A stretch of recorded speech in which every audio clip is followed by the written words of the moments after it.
ಉತ್ತರ ಸಮಾಚಾರದಲ್ಲಿ ಮೊದಲ ಪ್ರಮುಖ ಸುದ್ದಿ ಪರಪ್ಪನ ಅಗ್ರಹಾರ ಜೈಲಿಂದ ಈಗ ಬಳ್ಳಾರಿ ಜೈಲಿಗೆ ಶಿಫ್ಟ್ ಆದ್ಮೇಲೆ ಉತ್ತರ ಕರ್ನಾಟಕ ಭಾಗದಲ್ಲೂ ಕೂಡ ಈ ಸುದ್ದಿ ಸದ್ದು ಮಾಡ್ತಾ ಇದೆ. ಹಾಗೆ ದರ್ಶನ್ ಅಂಡ್ ಗ್ಯಾಂಗ್ ವಿಚಾರಕ್ಕೆ ಸಂಬಂಧಪಟ್ಟಂತೆ ಏನಾಗ್ತಾ ಇದೆ ಇವತ್ತು ಭಾರಿ ಮಹತ್ವದ ಬೆಳವಣಿಗೆಯಾಗಿದೆ. ಅದು ಚಾರ್ಜ್ ಶೀಟ್ ಸಲ್ಲಿಕೆ. ದರ್ಶನ್ ಗ್ಯಾಂಗ್ ವಿರುದ್ಧ 3991 ಪುಟಗಳ ಸುದೀರ್ಘ ಚಾರ್ಜ್ ಶೀಟ್ ದೋಷಾರೋಪ ಪಟ್ಟಿ ಸಲ್ಲಿಕೆಯಾಗಿದೆ. ಚಾರ್ಜ್ ಶೀಟ್ ಸಲ್ಲಿಕೆ ಆಗ್ತಾ ಇದ್ದಂತೆ ದರ್ಶನ್ಗೆ ಟೆನ್ಷನ್ ಕೂಡ ಹೆಚ್ಚಳಾಗಿದೆ. ಚಾರ್ಜ್ ಶೀಟ್ ಯಾವಾಗ ಸಲ್ಲಿಕೆ ಆಗುತ್ತೆ ಅಂತ ಪ್ರಶ್ನಿಸ್ತಲೇ ಇದ್ದಂತಹ ದರ್ಶನ್ ಈಗ ಚಾರ್ಜ್ ಶೀಟ್ ಸಲ್ಲಿಕೆಯಾಗಿದ್ದು ಗೊತ್ತಾಗ್ತಾ ಇದ್ದಂತೆ ಊಟ ಬಿಟ್ಟು ಮೌನಕ್ಕೆ ಶರಣಾಗಿದ್ದಾರಂತೆ. ಸಂಬಂಧಿಕರಿಗೆ ಫೋನ್ ಮಾಡುವ ತವಕದಲ್ಲಿದ್ದಾರೆ. ಪ್ರೆಸೆಂಟ್ ಕಾಲ್ ಸಿಸ್ಟಮ್ ಅವಕಾಶ ನೀಡೋದಕ್ಕೆ ಕೇಳಿದ್ದಾರೆ ದರ್ಶನ್. ಅಂದ್ರೆ ವಾರದಲ್ಲಿ 3 ಬಾರಿ ಒಂದು 5 ನಿಮಿಷ ಸಂಬಂಧಿಕರೊಂದಿಗೆ ಅಥವಾ ಕುಟುಂಬಸ್ಥರೊಂದಿಗೆ ಮಾತನಾಡೋದಕ್ಕೆ ಅವಕಾಶ ಇರುತ್ತೆ ಪ್ರಿಸನರ್ಗೆ. ಅಂಥದೊಂದು ಅವಕಾಶಕ್ಕಾಗಿ ಕೇಳಿಕೊಂಡಿದ್ದಾರೆ. ಜೈಲು ಅಧೀಕ್ಷಕಿ ಲತಾಗೆ ಆರೋಪಿ ದರ್ಶನ್ ಇಟ್ಟಂತಹ ಬೇಡಿಕೆ ಇದೆ. ಸರ್ಜಿಕಲ್ ಚೇರ್ ಆಯ್ತು, ಈಗ ಕಾಲ್ಗಾಗಿ ಬೇಡಿಕೆ ಇಟ್ಟಿದ್ದಾರೆ. ಪತ್ನಿ ವಿಜಯಲಕ್ಷ್ಮಿ ಜೊತೆ ಮಾತನಾಡೋದಕ್ಕೆ ಮನವಿ ಮಾಡ್ತಾ ಇದ್ದಾರಂತೆ ದರ್ಶನ್. ಕಾಲ್ ನಂಬರ್ ನೀಡಿ ಅಂತ ಜೈಲು ಅಧೀಕ್ಷಕಿ ಲತಾ ಸೂಚನೆ ಕೊಟ್ಟಿದ್ದಾರೆ. ಅಂದ್ರೆ ಕೈದಿಗಳು 3 ನಂಬರ್ ಅನ್ನ ಕೊಡಬೇಕಾಗತ್ತೆ, ಯಾರ ಜೊತೆ ತಾವು ಮಾತನಾಡೋದಕ್ಕೆ ಬಯಸ್ತಾರೆ ಅಂತ. ಅವರುಗಳ ಜೊತೆ ವಾರದಲ್ಲಿ 3 ಬಾರಿ 5 ನಿಮಿಷ ಮಾತ್ರ ಮಾತನಾಡೋದಕ್ಕೆ ಅವಕಾಶ ಇರುತ್ತೆ. ಈಗ ಮನವಿ ಸಲ್ಲಿಸಿದ 2 ಗಂಟೆ ಬಳಿಕ ಮಾತನಾಡೋದಕ್ಕೆ ಅವಕಾಶ ಕೊಡೋದಾಗಿ ತಿಳಿಸಿದ್ದಾರೆ.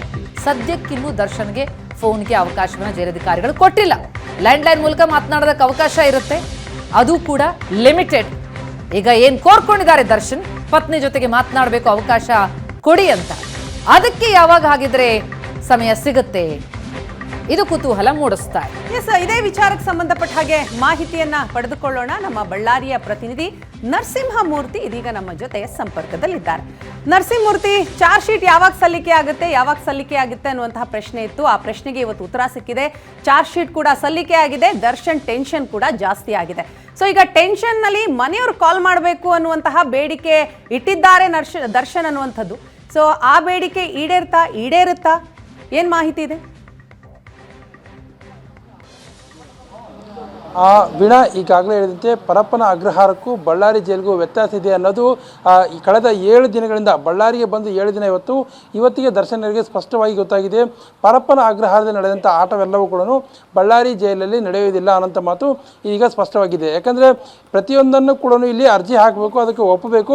ಅದು ಒಪ್ಪಿದ ನಂತರ ಅವ್ರಿಗೆಲ್ಲರಿಗೂ ಕೂಡ ಅವಕಾಶ ನೀಡಲಾಗ್ತಿದೆ. ಕಳೆದ ಶನಿವಾರ ಏನು DIG ಅವರು ಬಂದಾಗ ಸರ್ಜಿಕಲ್ ಚೇರ್ನ ಮನವಿ ಮಾಡಿದ್ರು. 2-3 ದಿನಗಳ ಬಳಿಕ ಅದನ್ನು ಕೂಡ ನೀಡತಕ್ಕಂಥ ಕೆಲಸ ಆಯಿತು. ಇದೀಗ ನಿನ್ನೆ ಟಿವಿಯ ಬೇಡಿಕೆ ಇಟ್ಟಿದ್ರು, ಅದು ಕೂಡ ಪರಿಶೀಲನೆಯಲ್ಲಿದೆ. ಇದೀಗ ಇವತ್ತು ಚಾರ್ಜ್ ಶೀಟ್ ಸಲ್ಲಿಕೆ ಆಗಿರ್ತಕ್ಕಂಥ ಹಿನ್ನೆಲೆಯಲ್ಲಿ ತಮ್ಮ ಕುಟುಂಬದ ಸದಸ್ಯರಿಗೆ ಮತ್ತು ವಕೀಲರಿಗೆ ಫೋನ್ ಮಾಡಬೇಕಂತ ಅನಿವಾರ್ಯತೆ ಬಂದಂಥ ಹಿನ್ನೆಲೆಯಲ್ಲಿ ನಾನು ಫೋನ್ ಮಾಡ್ತೀನಿ ಅನ್ನೋಂಥ ಮಾತನ್ನು ಕೂಡ ದರ್ಶನ್ ಅವರು ಕೇಳಿದ್ದಾರೆ.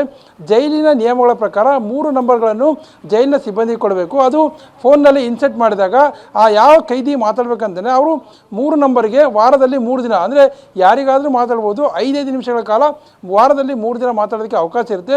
ಇವತ್ತು ಬೆಳಗ್ಗೆ ಏನು ದರ್ಶನ್ ಅವರು ಮನವಿ ಮಾಡಿರ್ತಕ್ಕಂಥ ಹಿನ್ನೆಲೆಯಲ್ಲಿ ಇನ್ನೊಂದು 2-3 ಗಂಟೆಗಳ ಬಳಿಕ ಅವರಿಗೆ ಫೋನ್ನಲ್ಲಿ ಮಾತಾಡೋಕ್ಕಂಥ ಅವಕಾಶ ಕೊಡ್ತಕ್ಕಂಥ ಸಾಧ್ಯತೆ ಇದೆ ಅಂತ ಇಲ್ಲಿ ಹೇಳಾಗ್ತಾ ಇದೆ. ಇದ್ರ ಜೊತೆಗೆ ಅಂತಂದರೆ ಕಳೆದ 3 ದಿನಗಳಿಂದ ಕೂಡ ಪ್ರತಿನಿತ್ಯ ಕೂಡ ಚಾರ್ಜ್ ಶೀಟ್ ಇವತ್ತು ಸಲ್ಲಿಕೆ ಆಗುತ್ತೆ, ನಾಳೆ ಸಲ್ಲಿಕೆ ಆಗುತ್ತೆ ಅನ್ನೋಂಥ ಟೆನ್ಷನ್ ಇರತಕ್ಕಂಥ ದರ್ಶನ್ ಅವರಿಗೆ ಇವತ್ತು ಯಾವಾಗ ಬೆಳಗ್ಗೆ 11 ಗಂಟೆಗೆ ಚಾರ್ಜ್ ಶೀಟ್ ಸಲ್ಲಿಕೆ ಆಯಿತು, ಮಧ್ಯಾಹ್ನದ ಊಟವನ್ನು ಕೂಡ ಅವರು ಬಿಟ್ಟಿದ್ದಾರೆ ಅನ್ನೋಂಥ ಮಾತು ಮಾಹಿತಿ ಇದೀಗ ಲಭ್ಯವಾಗ್ತಾ ಇದೆ.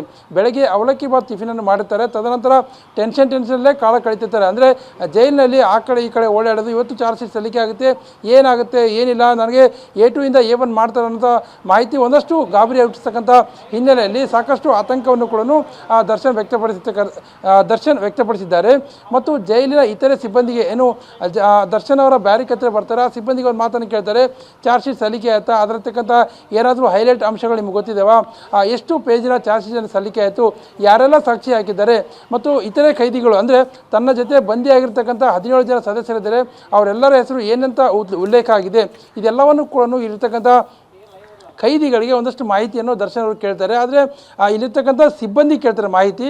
ಆದರೆ ಸಿಬ್ಬಂದಿಗೆ ಇದು ಯಾವುದೂ ಕೂಡ ಗೊತ್ತಿರೋದಿಲ್ಲ. ಕೇವಲ ಚಾರ್ಜ್ ಶೀಟ್ ಸಲ್ಲಿಕೆ ಆಗಿದೆ ಅನ್ನೋಂಥ ಮಾಹಿತಿ ನಾವು ಮಾಧ್ಯಮಗಳಿಂದ ನೋಡಿದ್ದೇವೆ. ಆದರೆ ಏನೆಲ್ಲ ಅಂಶಗಳು ಉಲ್ಲೇಖ ಆಗಿದ್ದೇವೆ ಅನ್ನೋದ್ರ ಬಗ್ಗೆ ನಮಗೆ ಯಾವುದೇ ಮಾಹಿತಿ ಇಲ್ಲ ಅನ್ನೋಂಥ ಮಾತನ್ನು ಇಲ್ಲಿರ್ತಕ್ಕಂಥ ಜೈಲು ಸಿಬ್ಬಂದಿ ಹೇಳ್ತಾರೆ. ಇದೆಲ್ಲ ಹೇಳಿದ ಬಳಿಕ ದರ್ಶನ್ ಅವರ ಟೆನ್ಷನ್ ಮತ್ತಷ್ಟು ಹೆಚ್ಚಾಗುತ್ತೆ. ಅದಾದ ಬಳಿಕ ಮತ್ತೊಮ್ಮೆ ನೇರವಾಗಿ ಸೂಪ್ರಿಂಟ್ ಅವರಿಗೆ ಒಂದು ಮನವಿಯನ್ನು ಮಾಡ್ತಾರೆ. ನಾನು ನನ್ನ ವಕೀಲರಿಗೆ, ನಮ್ಮ ಪತ್ನಿಗೆ ಕಾಲ್ ಮಾಡಬೇಕು ಅನ್ನೋಂಥ ಮನವಿಯನ್ನು ಮಾಡ್ತಾರೆ. ರೂಲ್ಸ್ ಪ್ರಕಾರ ಅರ್ಜಿಯನ್ನು ಕೊಡ್ತಾರೆ. ಕೊಟ್ಟಾದ ಬಳಿಕ 3 ನಂಬರನ್ನು ಕೂಡ ಕೊಟ್ಟಿದ್ದಾರೆ ಅಂತ ಮಾಹಿತಿ ಈಗ ಲಭ್ಯವಾಗ್ತಾ ಇದೆ. ಇನ್ನೂ 1-2-3 ಗಂಟೆಗಳ ಬಳಿಕ ಅವ್ರಿಗೆ ಫೋನ್ನಲ್ಲಿ ಮಾತಾಡೋದಕ್ಕೆ ಅವಕಾಶ ಸಿಗುತ್ತೆ.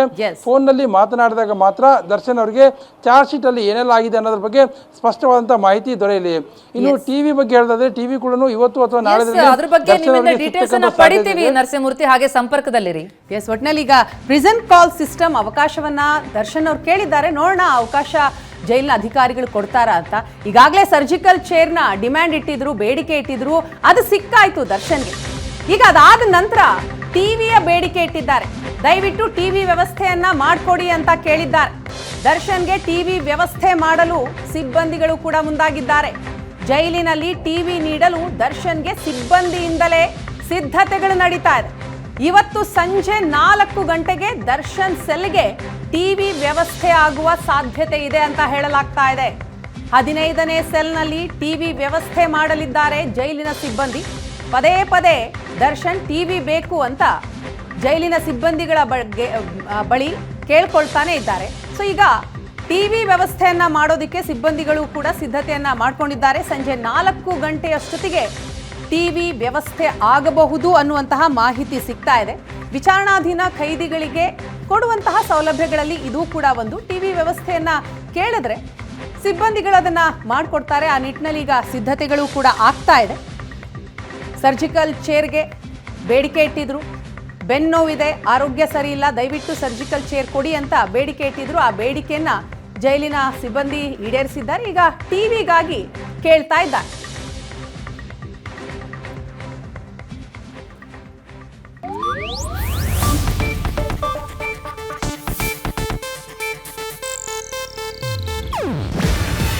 ಇದು ಏಷ್ಯಾನೆಟ್ ನ್ಯೂಸ್ ನೆಟ್ವರ್ಕ್ ಪ್ರಸ್ತುತಿ. ನೀವು ನೋಡ್ತಿದ್ದೀರಾ ಏಷ್ಯಾನೆಟ್ ಸುವರ್ಣ ನ್ಯೂಸ್.